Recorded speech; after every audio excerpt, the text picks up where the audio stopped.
Savez-vous quelle est la plus grande confession que vous pouvez faire pendant que vous êtes sur la terre? Eh bien, je vais vous dire.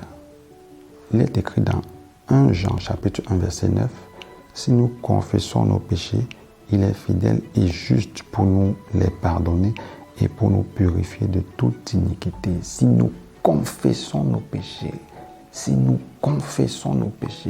il est fidèle et juste pour nous les pardonner et pour nous purifier de toute iniquité.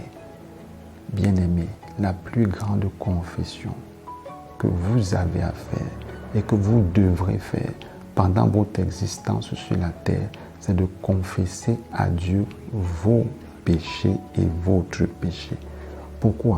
Parce que le péché est le mal le plus grand qui existe dans la vie d'un être humain.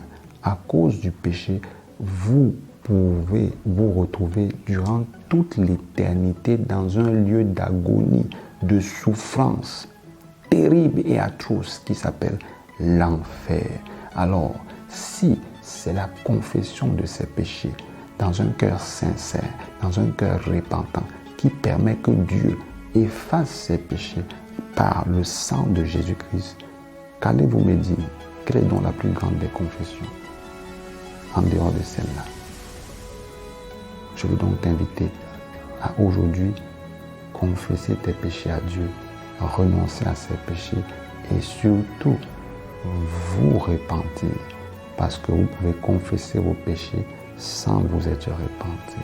Or, c'est la repentance qui vous permet d'accéder au salut de la confession de vos lèvres. Ce qui justifie votre confession, ce qui rend valable votre confession devant Dieu, ce ne sont pas les mots qui sortent ou alors ce ne sont pas les larmes qui sortent pendant que vous confessez, mais c'est la vérité de votre cœur pendant que vous les confessez. Dieu voudrait la repentance et non juste la confession sans véritable repentance.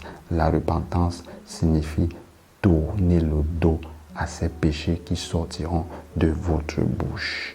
J'espère que vous êtes prêts pour la confession maintenant de vos péchés vers Dieu, parce que Christ est mort sur la croix avec unique mission de porter vos péchés et de vous délivrer de la puissance du péché et des conséquences du péché.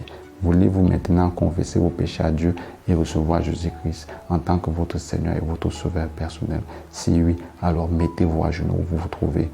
Parlez à Dieu, demandez-lui pardon pour chacun de ses péchés et surtout, invitez Jésus-Christ, après avoir confessé ses péchés, à venir dans votre cœur en tant que votre Seigneur et votre Sauveur personnel.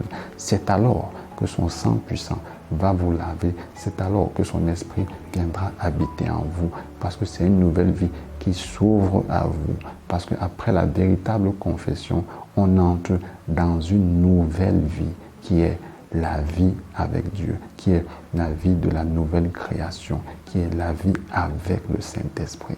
C'est une vie incroyablement merveilleuse. Que le Seigneur vous bénisse alors que vous confessez de façon sincère vos péchés à Dieu pour entrer dans son royaume. Que Dieu te bénisse.